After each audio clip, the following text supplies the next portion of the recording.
Здравейте! Добре дошли в канала ми. Този път ще споделя с вас един от начините, по който може да се създаде базово шкафче с подвижно рамо на чекмеджето. Един от начините е чекмеджето да се моделира като самостоятелно семейство и да се зарежда в средата на семейството на базовото шкафче. Но начинът, който ще споделя с вас в това видео е, че геометрията на чекмеджето ще се моделира в средата на самото семейство на базовото шкафче, така че при промяна на стойностите на основните параметри на дълбочина, височина и широчина на шкафчето, то автоматично ще се променя и геометрията на самото чекмедже. Във видеото ще разгледаме каква е разликата между материален параметър на типа и материален параметър на екземпляра при тяхната модификация в средата на самото семейство.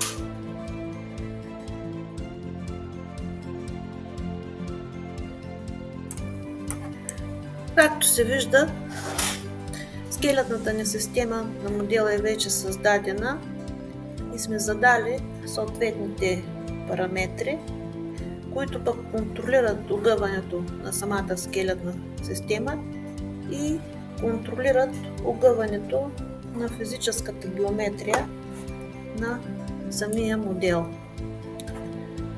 Остава ни да моделираме геометрията на едно от чекмеджетата, като за това е необходимо да отидем в план референтна равнина и да създам два основни параметъра.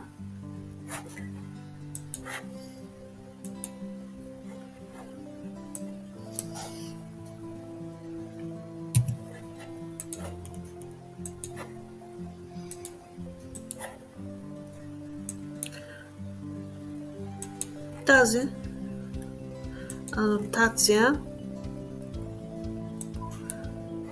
ще зададем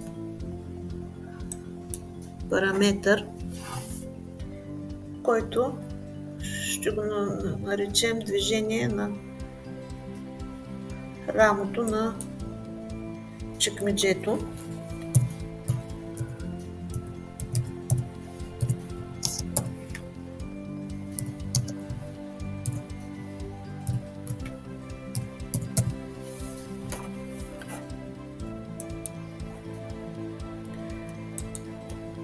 Тестваме се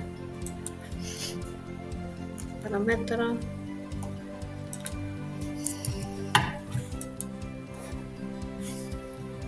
Добре. Сега, за да моделираме самото чекмедже, ни е необходимо да създадем още един параметър. И това е параметър за дълбочината на самото чекмедже. Отново отиваме и създаваме една референтна равнина.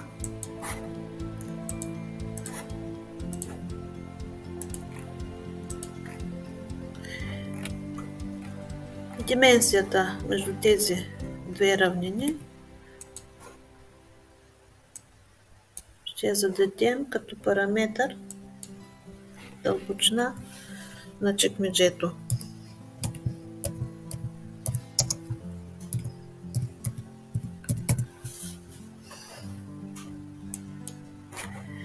В поглед, като отидем отстрани, в случая поглед отдясно,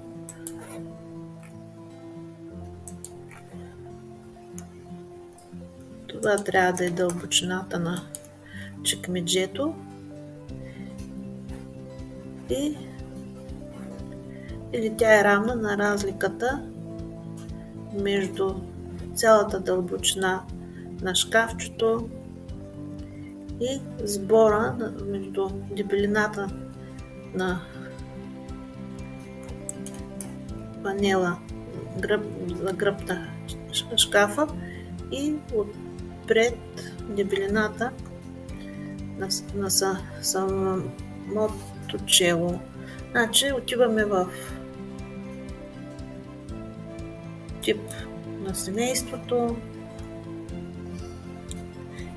и на параметър дълбочина на чекмеджето ще зададем тази формула.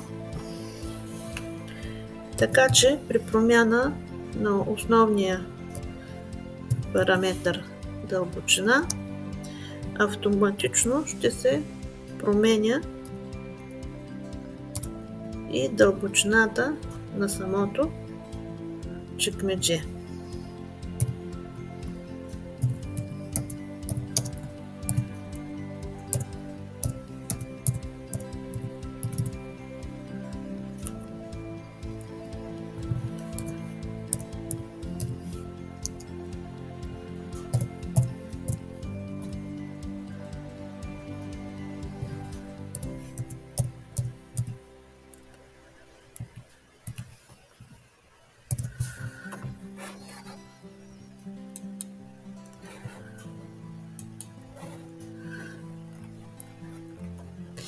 Нека да изпробваме параметъра, как работи при промяна на основната дълбочина. Ето. Сега ще продължим със създаването на геометрията на самото чекмедже. Отново се връщаме в референтна равнина, план референтна равнина. Избираме си инструмента за изчертаване.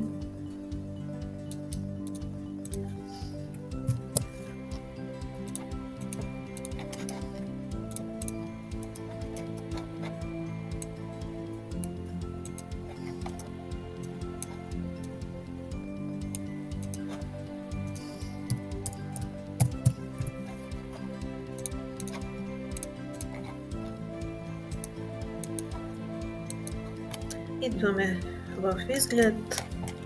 Нека да изпробваме модела на огъване, на разтягане. Сега ще го раздвижим. Първо, дъното на шкафчето, да видим как работи рамото на движение.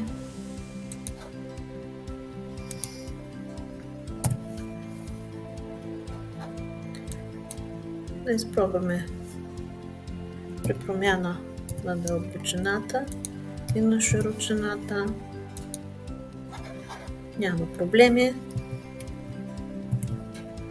Така, връщаме се в план референтна равнина, за да можем да създадем и страниците на самото чекмедже. Избираме си инструмента.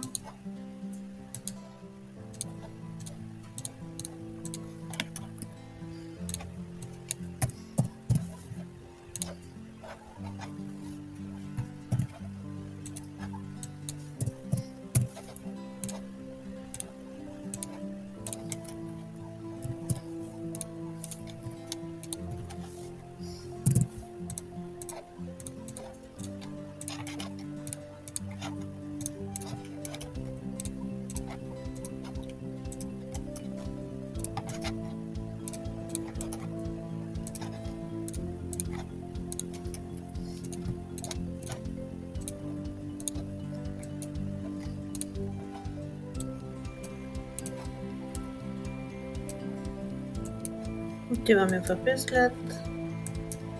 Нека отново да изпробваме.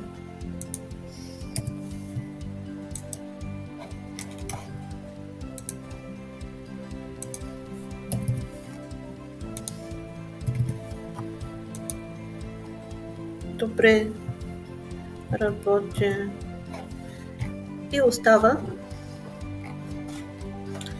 да моделираме геометрията и на челото на самото чекмедже.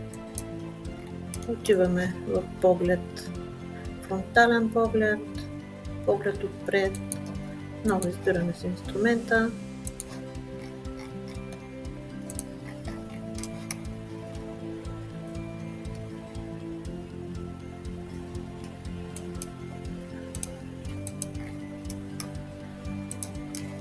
Включваме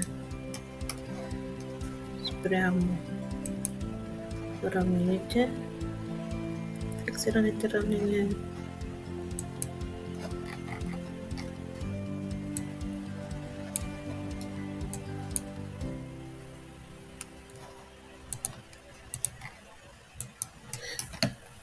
Това е, имаме параметър за него, дебелина на панела на вратата. Отиваме в изглед да изпробваме първо движението на рамото. Добре.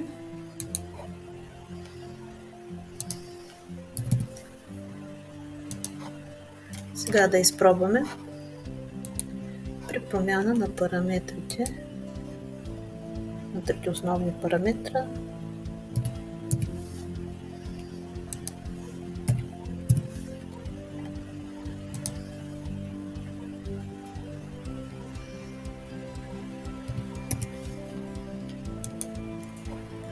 Добре.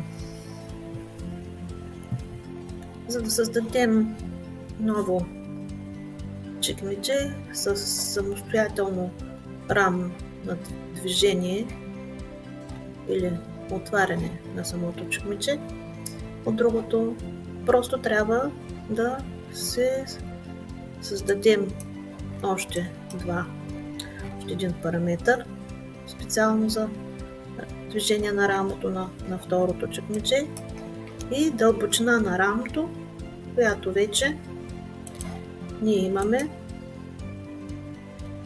параметър за нея. И по аналогичен начин на първото чекмедже можем да се моделираме геометрията и на второто.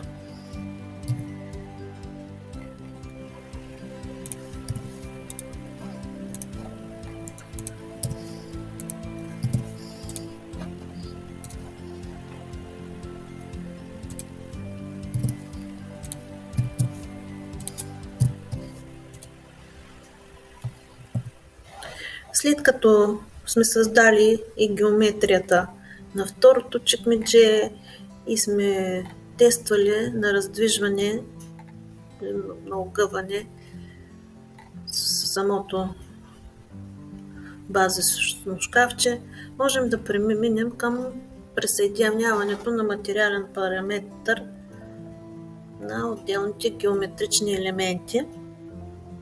Този път ще разгледаме каква е разликата между параметър на типа и параметър на екземпляра или на отделния елемент. Когато кликнем върху елемента, на този прозорец за свойства имаме лента материал, подразбиране. Нека първо да зададем параметър. Може да го наречем материал на гърба.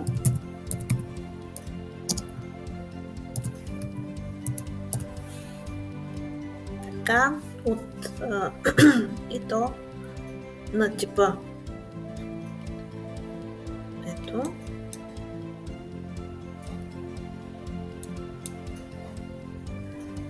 Подразбиране. Ще присъединим този материал към тези елементи, към страниците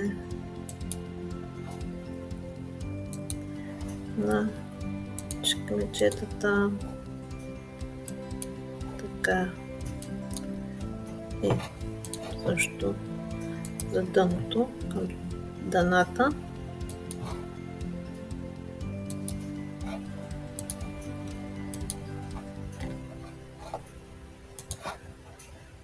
Този отстъп също. И на тези елементи, които са отпред на фронта, можем да създадем материал. Отново ще отидем тук. Ето виждате, когато се отворим параметъра на свойствата, всъщност имаме фамилния параметър, на този ред е параметър под разбиране. Имаме конвенция за наименованието, създаването на името, ето го тип. Отново ще използваме тип. По параметър ще зададем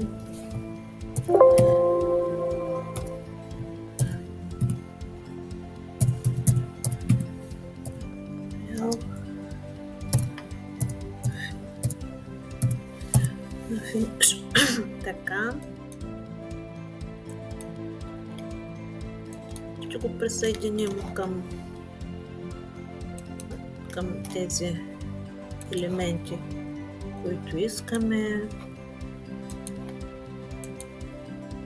Така. За челните, лата на първата, като отидем, ще създадем един параметър на материал на вратата.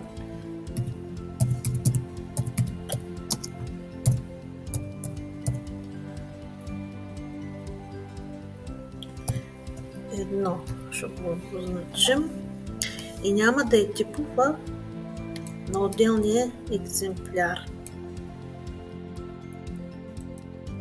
Ще създадем още един параметър материален. Ще присъединим за втората врата. Отново ще го заложим параметър на елемента или на екземпляра, инстантен. Още му казваме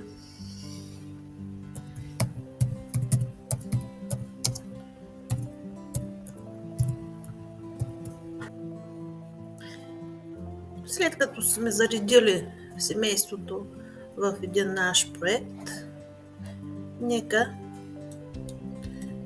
да изпробваме как работят двата типа материални параметри. Параметър за тип и за екземпляр. Отиваме на редактор на типа и за материал на гърба под разбиране, при отваряне на Project на материалния браузер можем да се изберем. В моя случай избирам този параметър, този материал и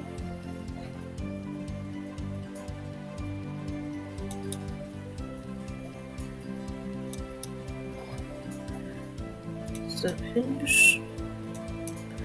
Така, остава да изберем и материал за инстантните параметър. Ето виждате, те са на стената на свойствата на самия тип. Отивайки тук,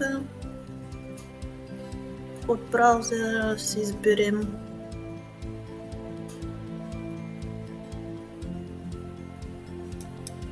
примерно този.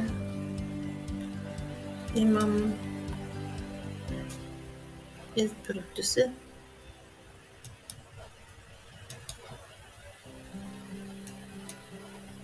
Ето. Сега, нека да копираме шкафчето.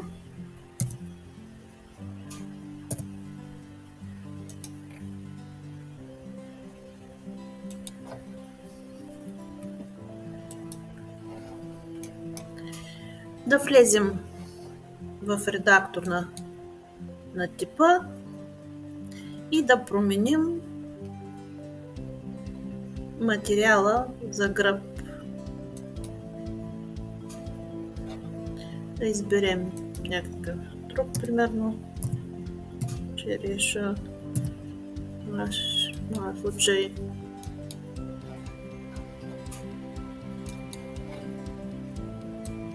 Ето виждате, че когато редактираме параметър на типа, като отидем в редактора на тип, всъщност ние наведнъж модифицираме всички геометрични елементи, принадлежащи към това семейство. Виждате, които ги обхваща.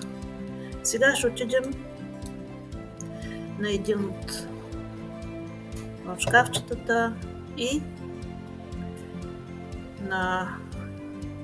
от стената на свойствата ще модифицираме примерно челото на първото чекмедже. Нека да е с дъб направо. И виждаме, че в случая модификацията се отнася само конкретно за този елемент. Виждате, не се променя в другия екземпляр от типа, се запазва. Ето, отново ще питаме.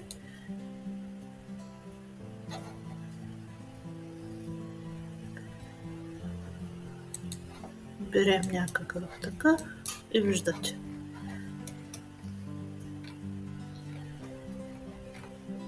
А когато е типов материалния параметър,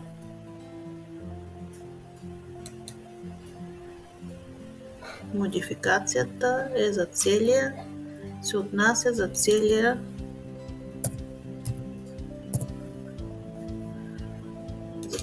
тип. Виждате?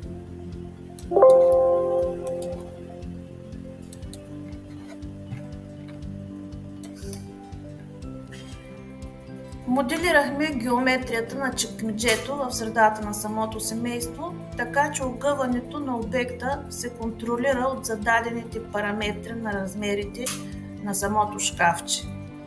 Другото, което показахме във видеото, е как всяко чекмедже може да има самостоятелен ход на движение, а пък с това, че може да работим с материален параметър на типа и материален параметър на екземпляра, ни дава възможност както в 3D изгледа, така и при рендирането да може да демонстрираме подходящи цветови решения за интериора.